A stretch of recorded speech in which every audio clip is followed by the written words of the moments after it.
Oke, pada video kali ini kita akan membahas soal pilihan ganda yang ada di buku paket IPS kelas 7 halaman 121 sampai 122. Dan sebelum melanjutkan pembahasan soal, silakan yang belum subscriber silakan subscribe dulu supaya nanti kalau ada video lagi membahas soal selanjutnya kalian akan mendapatkan notifikasi. Oke, kita langsung saja untuk membahas soal. Oke, sekarang kita masuk kepada nomor 1. Hubungan-hubungan antara orang perorangan, antara kelompok manusia, maupun antara orang perorangan dan kelompok manusia disebut titik-titik. A. Status sosial. B. Peran sosial. C. Interaksi sosial. D. Proses sosial. Dan jawaban yang paling benar adalah jawaban yang C, ya, karena soal di atas merupakan definisi dari interaksi sosial.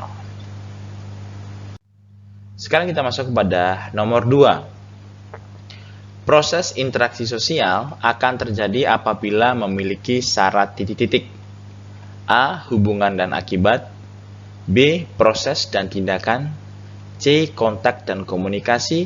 D. Aksi dan reaksi.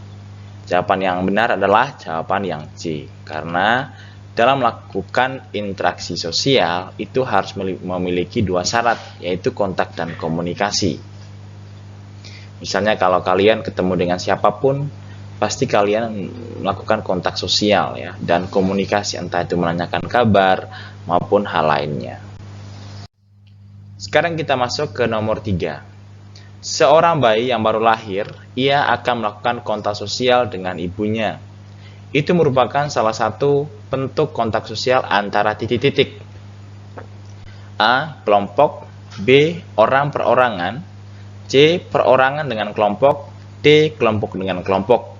Jawaban yang benar adalah jawaban yang B, karena yang melakukan interaksi sosial hanya bayi dengan ibunya, dan yang melibatkan hanya individu dengan individu atau orang perorangan. Dan jawaban benar adalah jawaban yang B.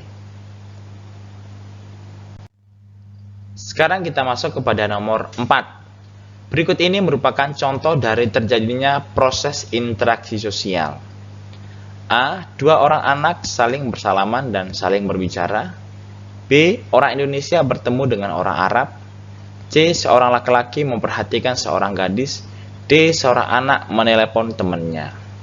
Jawaban yang benar adalah jawaban yang A. Ya, dua orang anak saling bersalaman itu sama dengan melakukan kontak sosial, dan saling berbicara merupakan komunikasi. Ingat tadi di soal sebelumnya sudah dijelaskan bahwa dalam melakukan interaksi sosial minimal harus memiliki dua syarat, yaitu harus kontak dan komunikasi. Sekarang kita nomor 5. Yang tidak termasuk faktor-faktor berlangsungnya proses interaksi sosial adalah titik-titik. A. Imitasi. B. Sugesti. C. Simpati. D. Asimilasi. Jawaban yang benar adalah jawaban yang D. Asimilasi. Ya.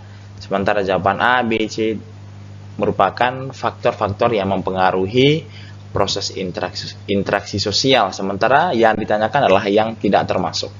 Ya, maka jawaban yang benar adalah jawaban yang D. Oke, sekarang kita masuk ke nomor 6. Jika seorang anak kecil melihat apa yang dilakukan oleh orang tuanya, kemudian anak tersebut mencoba melakukan apa yang telah ia lihat. Tindakan anak tersebut dinamakan dengan titik-titik.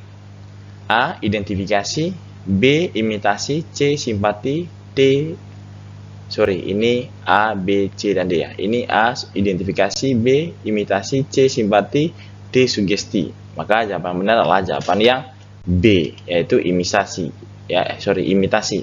Karena ini anak-anak melakukan kembali apa yang diamati yang dilakukan oleh orang tuanya. Sekarang kita masuk kepada nomor 7. Bentuk kerjasama di dalam masyarakat Indonesia lebih dikenal dengan nama titik-titik. A. Gotong royong. B. Kooptasi. C. Akulturasi. D. Asimilasi. Jawaban yang benar adalah jawaban yang A, yaitu gotong royong, karena Indonesia itu dikenal dengan budaya gotong royong. Yang nomor 8. Lembaga sosial yang terbentuk dalam masyarakat melalui ikatan perkawinan disebut dengan lembaga titik-titik. A. Perkawinan, B. Keluarga, C. Ekonomi, D. Agama. Jawaban yang benar adalah jawaban yang B, yaitu lembaga keluarga. Ya. Sekarang kita lanjut nomor 9. Lembaga sosial yang mengatur hubungan antara manusia dalam pemenuhan kebutuhan hidup disebut titik-titik. A. Pendidikan, B. Agama, C. Ekonomi, D. Politik. Jawaban yang benar adalah jawaban yang C, ya, karena dalam mengatur soal memenuhi kebutuhan hidup adalah ekonomi, ya, lembaga ekonomi. Lembaga ekonomi itu ada banyak, ya, misalnya perbankan dan lain-lain. Sekarang kita masuk kepada nomor terakhir, ya. Di bawah ini yang termasuk ciri-ciri dari pendidikan informal adalah titik-titik. Ingat, pendidikan informal itu adalah pendidikan yang berlangsung di dalam keluarga dan yang memiliki peran penting adalah bapak atau ibu. A. Pendidikan berlangsung dalam lembaga pemerintah, tentu ini bukan jawaban yang benar. Terdapat kepemimpinan yang jelas, tentu ini juga salah. Adanya batasan lama studi, tentu ini salah. Yang benar adalah jawaban yang D, yaitu pendidikan berlangsung di keluarga. Ya, oke. Itu tadi pembahasan soal. Semoga kalian bisa pahami dengan baik. Dan jika nanti soal-soal ini bisa menjadi panduan anak-anak dalam mengerjakan soal PAS maupun tes-tes lainnya. Terima kasih. Salam, sampai jumpa di video selanjutnya.